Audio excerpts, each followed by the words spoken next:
Pat, did you ever take part in any team sports? Team sports? Yeah. Oh, I did, surely. What type of one? Tug of war was one of them. Yes, pretty much did it. Oh, Good strength for it. done a good look pulling on the tail, did. Yes. And was there ever any sports days about the place? Sports days, there were sports we went to Clontarf. John the Pulse tug of war. We had a good Asahi team tug of war one time, we heard. That's nearly all the thing that it's like with football, I think that we never had a great football, but we never a flushing team. Right. But we come away with a pull of the rope. So that was your speciality then, yeah?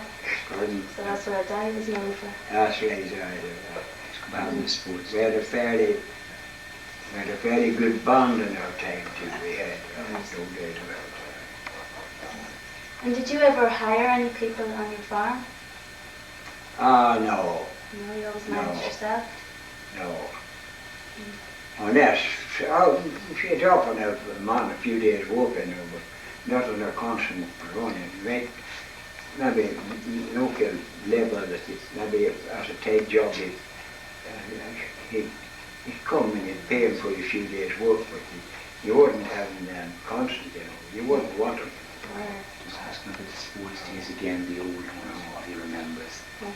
And can you tell me anything more that you remember from old sports days gone? Sports days? Yes, what's it? When did the first one take part? Do you remember the first one that you ever took part in? I suppose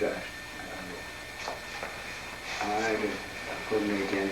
The first sports was, there was a few of us arrested, you see, and same as I was in jail, they summed up that they'd have a sports day and whatever proceeds they'd send it to the man that was in prison there. I wasn't here, but I was in prison at the time. That was the first place, that's just summer of 21 like. Then the next sports now I can't tell you so very much. Did they not have one every year or anything like that? No? No, they hadn't then for a very few years they hadn't one, no. And was it just everybody decided to have one, or it was, did any one person? Well, I suppose like that got together and said it organised. I wouldn't mention much about it, But we had teams, tug of war teams in it, and there was football games and several things. It was all right. And do you remember any about 1926, any Paris sports in 1926? 26. Well, not that I could answer now. Possibly there would, but that's not, doesn't figure with me, no. What's the next one you remember? No. And what about the next one you remember after that, after 26? Then, what that started, was it my daughter, name was at the start now, what time did it? 66 or 67. Yeah, 66. I think it was 66 was the first one, Pat. But then it carried on for every year then for a brave while. In fact, there's nearly some of the youngsters had a bit of a day of it. That's right, these ones here organise it now. Yeah, the Ferrugia Club organises it now for Pat for the last 4 years. The Ferrugia have organised it. That's right. It was going to disappear, and we took it on. I mind our Derry Bond starting in 1806, and Frank MacDonald led them now thatched house. It's the road to your left before you go up to MacDonald's there. They call it McGuigan's Lane. And up at the head of it there was this old thatched house, and that's where we practiced in 1806. And I remember there was a kitchen, 2 rooms in a kitchen, and there was a man by the name of McAdam. They called him McAdam, and he was Hairbanks McAdam, they called him. And a man been in the kitchen practicing like in some of the done. And him and the wife was living in the room. And we were here practicing at night. The door opened, he come in riding his cob and went through the kitchen down into the room. and him and his wife lived in the room and the cob was with them. It's wonderful he made that. I never forgot, you know, just, and he was riding, he was coming out of us, and we were there practicing with the flute. And he rode into the house? He rode through the kitchen down into the room, on the cob's back. Right. And the wife and him was living there in the room. So that was 1906, Pat. 1906. Well, then another night we were here, you told us about the band meeting at the bridge up here, Creshew Bridge. Oh, but that was the Great Glass Band. That was the Great Glass Band. That was the Great Glass Band. So there was another band in the area. And there's an old man named, he was a Protestant, he was Tucker, and he, in fact, he done a spell in that house down, our house down below there. But they would assemble on the bridge. Right. And they assembled on the bridge and walked from there till Christmas morning mass at Alday. And that's where they assembled it. They called it the Great Glass Band. And I made them on the go, you know, even Tony Corbett and them down at a meeting in Monaghan and went back home after night walking. They'd walk into town with the band and play. So they played. I mean, that time the flutes was in the front. Right. And I was allowed to see the band coming down. I remember Paddy Connell like yesterday. He was one of the men in the front coming down forward. Right. The drums was at the back. Right. And old Paddy Boylan was the drummer, the side drummer. Right. And then I made someone taking me down and down to meet them down at the school. They come home after night then, the two, Tuller Corbett, and they went all ahead up. And then Tuller Corbett would all home then. Yes. And yes. Great Glass would put that Great Glass at the bridge, at Creshew Bridge. Yes. And Tuller Corbett then went all home. So being Great Glass Band, was it Protestants that were in the band, or were they mixed? All Catholics. No, they were Catholics, just called Great Glass Band. Yeah. Very much Catholics. Right. And you talked then the last night, Pat, about Bishop Owens, the time Bishop Owens was that's sick. the time I seen Paddy Connor. He was away, 6 of them, and it was going in to meet him coming home. From hospital. Great Glass Band, and I was going in to meet him. He had been away in hospital. And that's the first time I remember seeing the Great Glass Band. He was going in, he was coming home on a train, everybody was. He died in 1808, Bishop Owens. So there was some time before that. That's great, Pat, that's a good memory. There was what?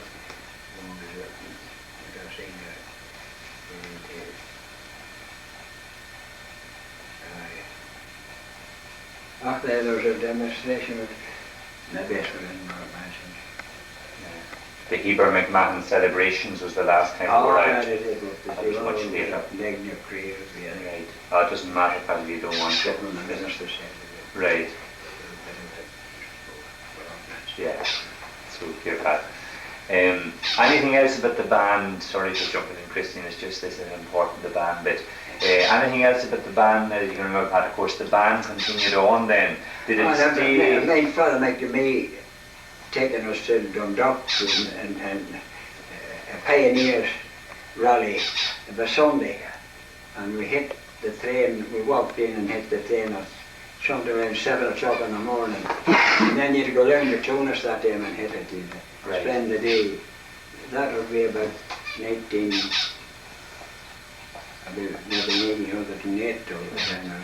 Did that priest go on to better things, did he? It was Bishop McNamee, John McNamee. That's right. That's right, I remember hearing about that. That's right. Oh, he was here, and in fact he was here into 1920 something before he was moved then to Jonas, and eventually got to be Bishop of Ardagh, So the band, that was 1920, the band continued then on up to the 50s and 60s, was that the same band that continued? Oh, I once I band was to 1906. It's kept going? Band, one way or another down the Right. And I believe on a Christmas morning it used to go up to Ardagh and play at Mass, play sure, between the Masses. And wait for second Mass and play after second Mass, and we wouldn't come home till maybe 1 o'clock in the day or something. Oh, that's right. Wonderful, that's great, Pat. Any other wee things about the band, and then we've it finished and Christine can get back? Any other wee things about it that you can remember? It's been a great help. There was There was the main company, there was company, they were kid, what did we, at the summer time, we had day out, competition of bonds. Right. They got first and second or something, a couple of times. You mentioned too about a cup. Of course, this is probably the old band, even before 1906, with a cup discovered. Some of them won. That cup should be in Murphy's at 1 o'clock now, for they were the last that had it. They won this cup as silver cups. You wouldn't know what year roughly, would you, that they won that? Some competition. You wouldn't know the year of it, Pat.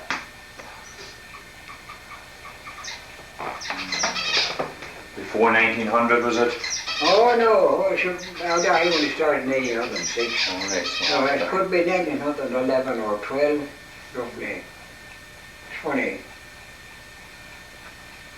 There was competition and it was out. I think that bottom was used for amusements you nearly hit out the Clonus Road. The turns the right in a big bottom. Oh yeah, Christian Brothers Sports Field. Something like that. Yeah. And who was the bandmaster, Pat? Well, Jack Barber was sort of a name. James McKenna took over a good while. And James McKenna, of course, was the bandmaster also for Cross's band. I was sure they had Right. 6 other bands for Bay, his own for Cavan, and Three Men House, and up at Anniella there. Listen, agree. Yes, 4. Yeah, no, Listen, I agree. think not Listen, Agree, Little Pipes. He had 4 or 5 brothers and bands. Right. And who is related to him now? Would that be White John's uncle? An uncle of the late White John? Would that be who he was? Him was sister's children. Oh, right. So he's a cousin of your own, this man. His mother was Liza McKenna and my mother was Teresa McKenna. Right. And of course we have a picture of this man going into the book. He's 11 years older than me, James. He's on that photo there. That's right, and we have a picture of him going into the book. That's right. Well, that's great, Pat. Now Christine can continue. The band was important there. So Christine can shoot away now and the others. Were there any big farmers about the area? Big farmers? Yeah. Well, we called our next door neighbour a big farmer. Kennedy had up to 100 acres or 99 acres or something. He was about the biggest farmer. No, and then there was Joe Greer, or Jimmy Greer up at Carley there. They had around about 100 acres. Then the Murphys and Miles was brave salt farm, but not that big, roughly about between 50 and 60 acres or something, or maybe more than that. But they were solid, sensible farming men like that. And how big was your farm? Pardon? How big was your farm? What? How big was Oh, in my early day we had just 14 acres, what they call 14 Irish acres. But then we bought a few bits that made it bigger for outside. So it was enough to keep you hard at work? It was enough to keep you hard at work? Oh, well, you had always plenty to do when you were out if you were willing. And do you have any memories of Castle Shane that you could tell us about?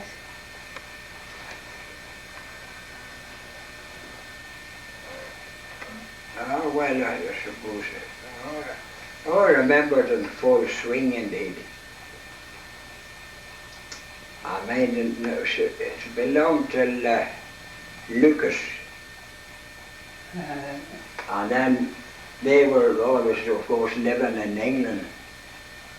And there was an old lady there living there, what way she was on to, they called her Verica. And she was a great woman to breed cats. And she used to be cracked about the cats. And she had laws sometimes about the cats. Because other people's cats would mix, you see. And then, that's a way to go with Lady Verica, it was her was again with her. Well, then there was word that the army was taken over. What year would that have been, Pat? 19... Yeah, it could have been 1918. 1919.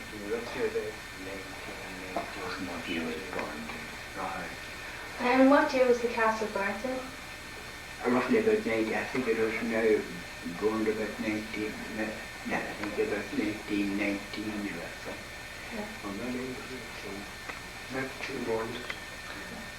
And who burnt it? Or how was it?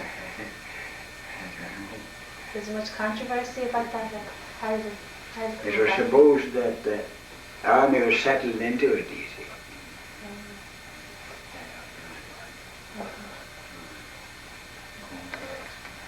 Oh, it was a great castle change. So they kept a lot of people employed, you know, and the bell there, I could hear castle change bell there every morning and at dinner time. There was a great swing one time, you know. Oh, I got employed. I made Jimmy McLagan. He was leading a constant parcel and he leave the bicycle to us and take the bicycle and cycle down to it. He was nearly full time at it there. And a lot of them got their living about it, you know.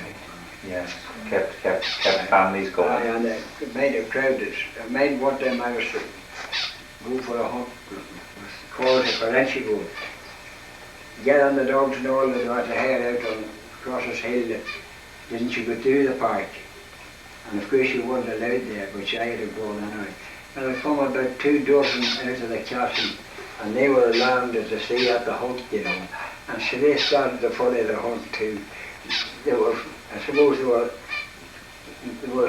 in the castle, they were enjoying the thing. Cheerios, I suppose, or what do you call it? Visitors. Landed gently. Visitors, aye. You'd wonder where they're all coming out. I was alarmed to see them, 2 or 3 dozen of them. Yeah. Now they carried out in a big way one time that Scott forgot their big Peter second wife was one on up the road there. She was Lucas. She was Maiden Lucas. Oh, Maiden Lucas, right. And Barney McGinn's wife was another of them. Right. They were maids in Lucas. Peter Clark, and that would be the late Jerry's father. Jerry's father. Interesting.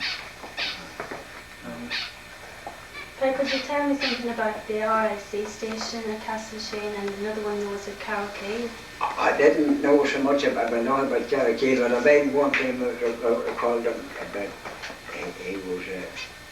he lived over where Tommy Askett lived in there and they called him what's they called him? But he was a great man to cheer anyway.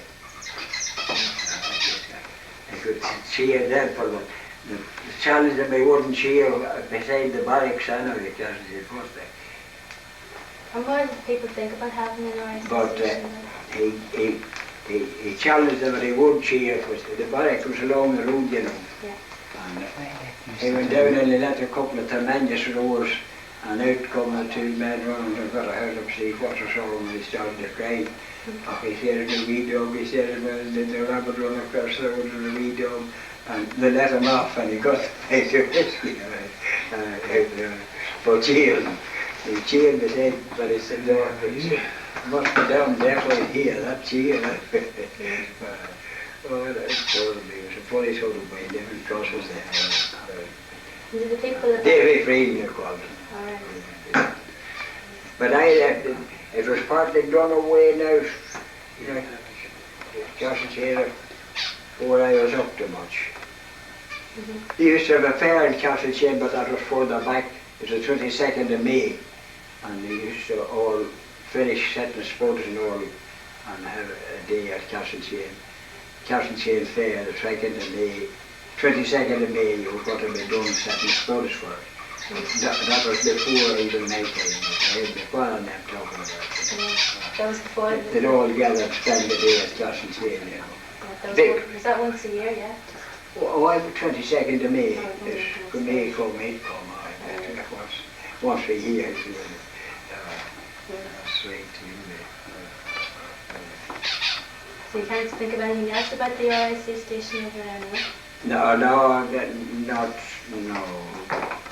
Well, that's told that I was told about, but the last thing I made them is neighbour now. They're a long time away from the police, a long time away from that. Okay. And I didn't even know much about Carrick. Just tear on, Christian. And in the war, First World War, do you have any memories about it? First World War. Yeah. Well, I suppose it was a thinking war. I suppose I would. What age would you have been about when it started? You were very young, yeah? I'm 17. You were 17 when I it was started? 45 the day it started. Oh, really? It was a Sunday evening. War was declared of a Sunday evening. England always declared war of a Sunday. Did they?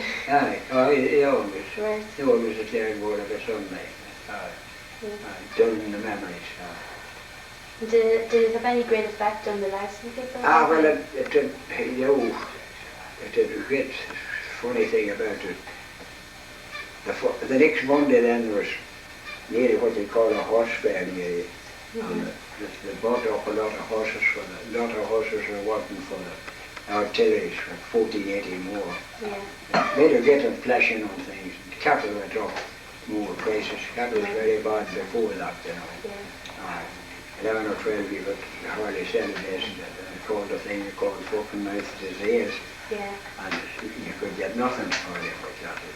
Yeah. But when the war started, that quite years or more, they were buying them then from that out for the wanted them. Yeah, so the farmers, they supplied a lot of food to Britain, did they? Was it? Did the farmers supply a lot of food and cattle and stuff? Well they did, well it's up to yourself surely those. Yeah. Something to be earned.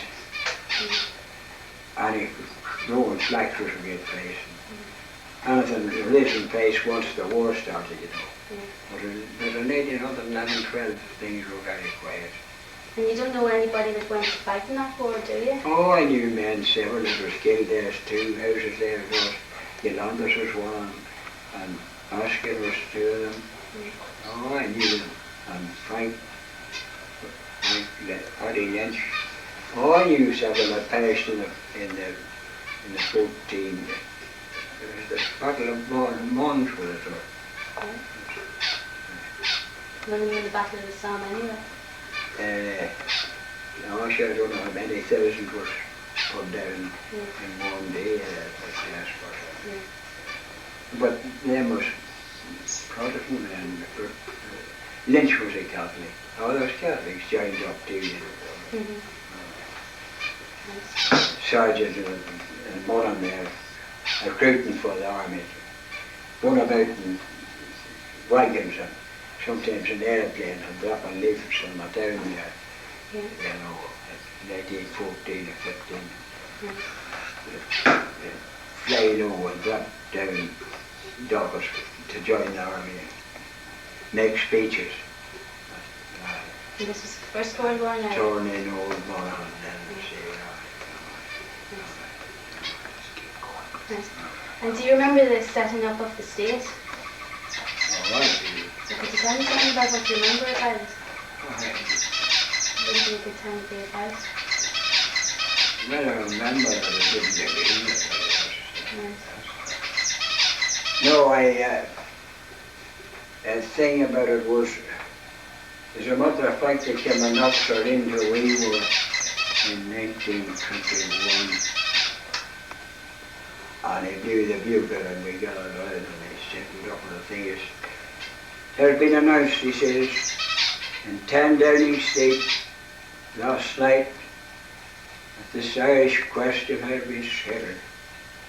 And you prisoners are going to be released forthwith.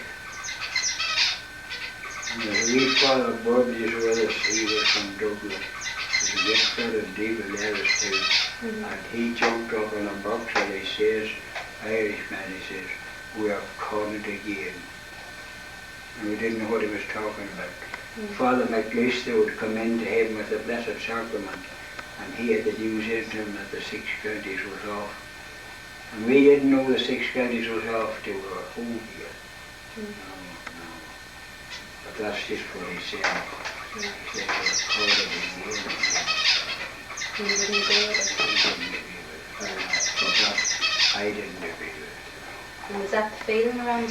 That was the general feeling. Nobody around here agreed? Oh, there was several of them. All the worst of it all was there was too many of them agreed with it for a good one. These were the only ones that sensed, yeah? I had very little help at the time. Yeah, okay. no, it was 1927 before there was any great change. And what about the Second World War? Have you anything you could tell me about that?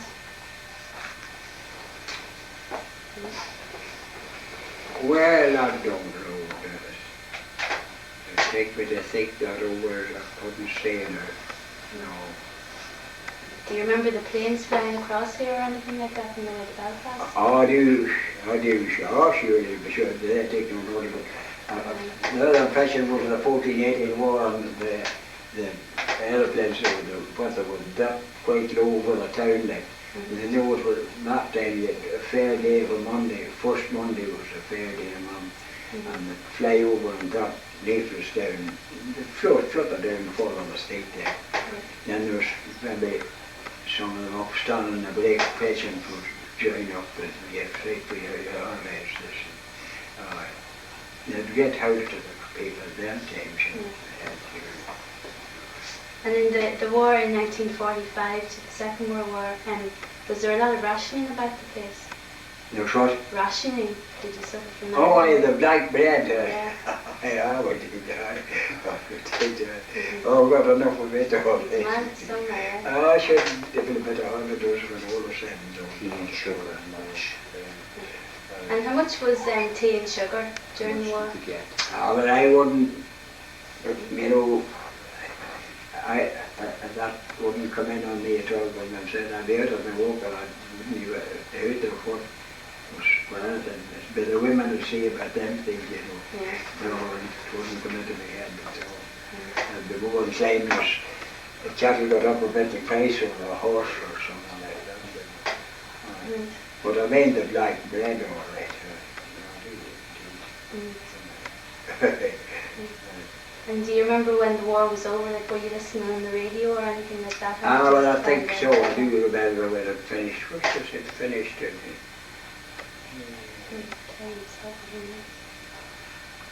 The first war finished was the 11th of November, I think, was it? That's right, 11th of November I think it was 1918. 1418 war finished 11th November. I just not certain about the Second World War 39-46 it stood. And it nearly stood 7 years, didn't it? Yeah. Nearly, surely. And what did you feel about Ireland being neutral during that war? Did you agree with that? Well, I surely did. I surely did. Yes. I mean, for the 1418 was, and that was going to be conscripted whether or not. And I'm not sure now it might be 1917 or 16, but it's 17. But there was a rally in T-Davnet. And they came from Bellabay and every place, and our band started from our and there was a contingent as was about 2 miles long and on into Monaghan. And the foresters band and wee Father Coyle was waiting on us, and we walked on to T-Davnet, 29th of June. I think it was 17, I'm not sure. And there was 3 miles of a rally line there and a speech.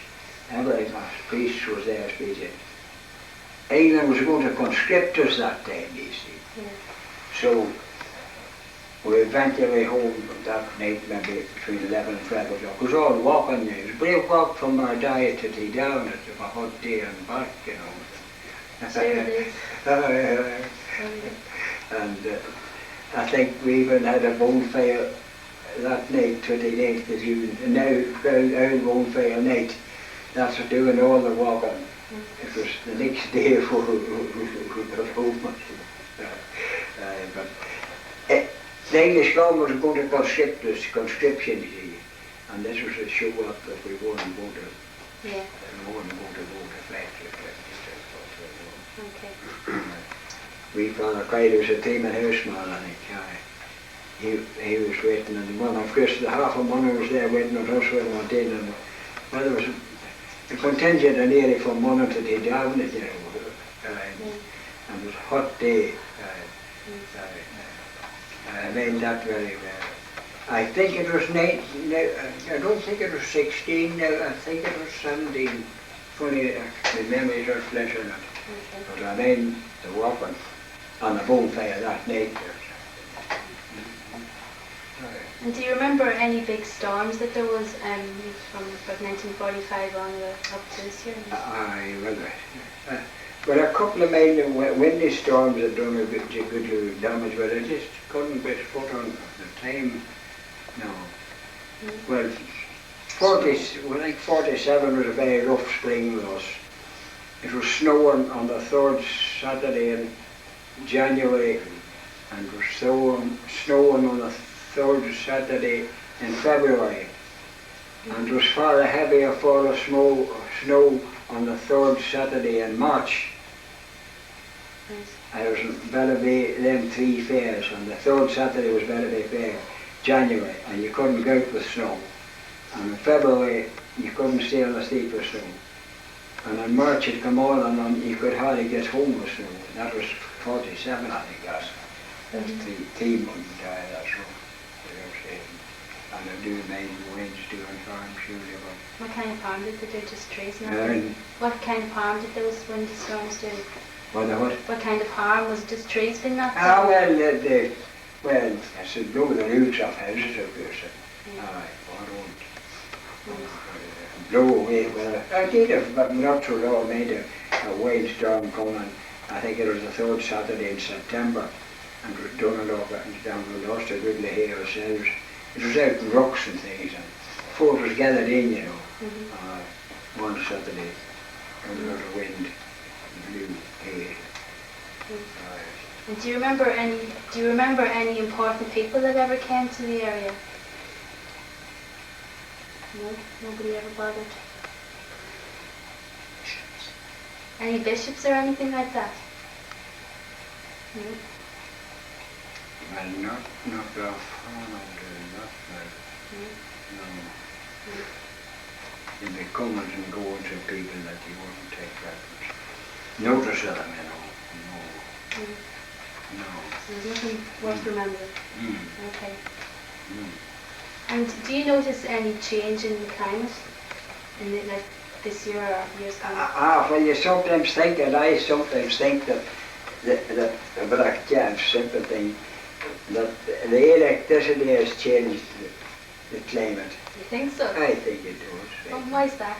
Well, I don't know, but I mean, when I was days ago, well, I've never heard any such thing as a rattle of thunder or anything, and now you have it in the winter time. Yeah. In place of the summertime. Right. It's thunder there, different things. Yeah. And I mean, the nevels here television night. I'd be wondering, does that affect the electricity in the air, or is it has something to do with it? Yeah, could have, right. I'd be wondering, like. Yeah. I'd be wondering. Right. It's changed to me, it's changed. Or maybe it's because we'll change ourselves, I suppose. Yeah. That's right, So too. That's right. The summers were a lot warmer, weren't they? That's right, Yeah. yeah. And what about the winters? Were they much harsher? Well, I mean, I do mind small. I blow in the snow at the lower house where I lived, and the man was open my door and I couldn't see the snow was up, but it was blown up, you know. And my father came out and he went out over the top of the snow. I mind it's whenever he get back. So it blew up again the wall, you know, it was big. And then the state would be half bare someplace, you know. But the blow of the snow was good. Okay. And